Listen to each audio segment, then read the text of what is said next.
En 2009, Lucinda Chlids m'avait proposé de venir la rejoindre à Bard College, magnifique endroit situé sur l'Hudson River, à 5 heures de New York, et dont le théâtre a été conçu par l'architecte Frank Gehry.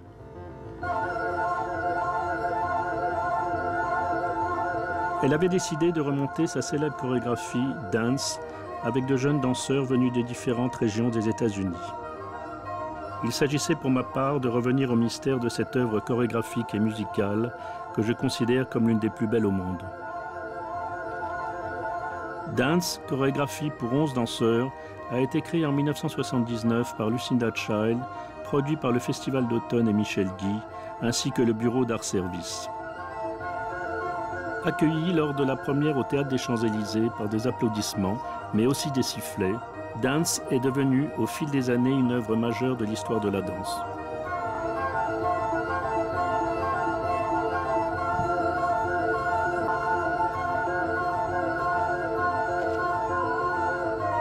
Dance is just dance, and that what we are fighting for, especially my generation, is that dance is in and of itself a beautiful thing. It doesn't need necessarily, of course it can have a story, but it doesn't need to have a story. It can just be the form itself as an abstract form and still be moving experience and a human experience and one that people can engage in emotionally.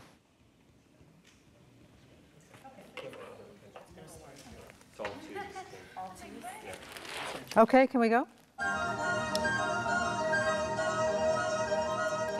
La raison pour laquelle je voulais filmer Dance était pour mieux comprendre comment fonctionnait cette chorégraphie, de quelle manière Lucinda enseignait ce puzzle à ses jeunes danseurs.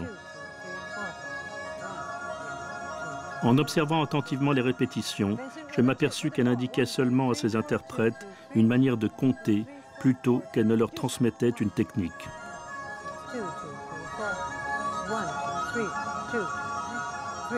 Il y a dans cette méthode une grande difficulté due à un effort de mémoire intense, mais aussi une grande liberté puisque chaque danseur finit par se frayer son propre chemin. Well, there's a beautiful juxtaposition in dance of the very mental part that you have to engage as a dancer and I think as an audience. And then there's this beautiful, graceful thing that comes out when all the things come together, where we as dancers, after we know the dance well enough, when we don't have to engage our brains to the limit, we can then relax enough to actually enjoy the sweep and just kind of the whole geometry of the whole dance.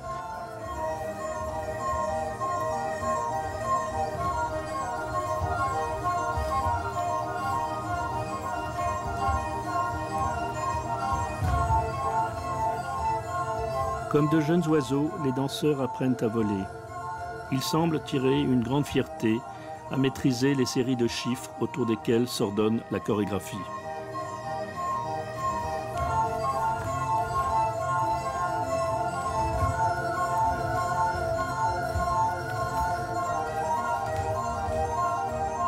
When I first worked with the music of Philip Glass, it was a big moment for me because normally I just worked with no music at all. I just work with my own patterns and the music that makes. So it was a big consideration how you put these structures together. It could be put together as a collage in the sense of Cunningham and Cage. You have a coexistence between these two forms, which is beautiful.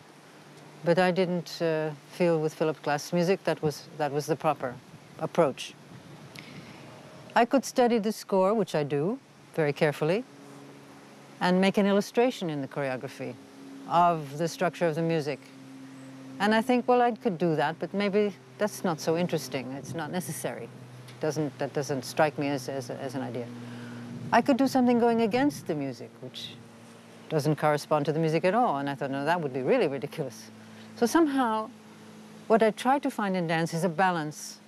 Yes, I come back to the music. Yes, we are always connected to the structure, but we move around it in different ways. And this, I guess, leads to the idea of the trajectoire, that this is, you know, a little bit a life pattern. You're going back and coming forward and going back again, but you are sometimes getting farther and farther from where you were to begin with. And this makes for a kind of feeling of, this is what we do in our life. Each day is a little voyage. And we come back sometimes to the same things, and sometimes we come back to different things. But in any case, we find a way to integrate this together.